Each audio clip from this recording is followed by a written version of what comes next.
রয়েছে।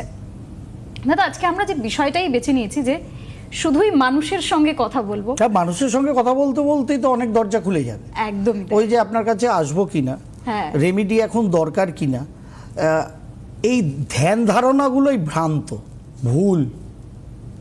পৃথিবীতে এমন কোনো মানুষ দেখানো গেছে যার কোনো রকম শরীর চর্চা কিংবা ওষুধ চর্চা করতে হয় না কিন্তু সে বেঁচে আছে? যে শরীর চর্চা করে নিজের এই জাগতিক শরীরটাকে ঠিক রাখে, সেটার ফলে সে শরীরটাকেই ঠিক রাখে, তাই তো? একদম তাই। মন এবং শরীরকে ঠিক রাখে। যাদের ওই শরীর চর্চার সময় নেই, তারা খাদ্য, খাবার, ওষুধের মাধ্যমে সেটাকে ঠিক রাখার চেষ্টা করে। অতএব চর্চা প্রতিনিয়ত করতে হবে, না তো মন, আত্মা, শরীর স্টেবল থাকে না। জ্যোতিষশাস্ত্রের রেমেডি ম্যাজিক পাওয়ার করানো না। জ্যোতিষশাস্ত্রের রেমেডি হচ্ছে, আমি রেমেডি কার করছি, যদি ওই ভাইকে রেমেডি করি যার সাথে আমরা কথা বললাম, রেমেডিটি তো করবো ওকে, ওর কপালকে না তো।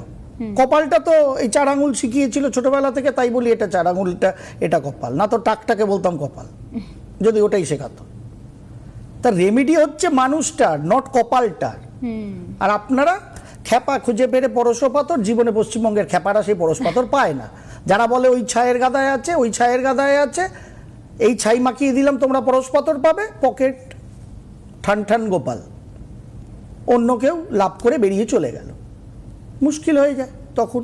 তার কারণ আপনি লোভী হয়ে গেছেন, ভেবেছেন রেমেডি করে আমি এইটা পেয়ে যাব, ওইটা হয়ে যাবে, সেটা হয়ে যাবে। আর রেমেডিটা করে আপনার ব্যালেন্স আসবে। আপনার জন্মছকে যদি ওটা প্রাপ্তি থাকে, তখন ওই ব্যালেন্সিং মানুষটা ঠিক দিশায় গিয়ে সঠিকভাবে কাজ করে ওটাকে অ্যাচিভ করবে। টোটালটাই অ্যাস্ট্রোলজিক্যাল রেমেডি। খালি রেমেডি করলাম, কিভাবে চলতে হবে বললাম না। ওই আমি বলি 10 কোটি পশ্চিমবঙ্গবাসী 1 টাকা করে যদি দেয়, পশ্চিমবঙ্গের জন্য 10 কোটি টাকা উঠে যাবে। কেউ রেমেডি করে দিক না পশ্চিমবঙ্গের বাজারটাকে ভালো করে, বাংলার এখানে 5খানা কারখানা তৈরি করে রেমেডি দিয়ে যদি সব হয়। কেউ আছে, নিয়ে নাও। একদম। আমাদের সঙ্গে টেলিফোনে আরো একজন দর্শক বন্ধু রয়েছেন। হ্যালো, কে বলছেন, কোথা থেকে বলছেন?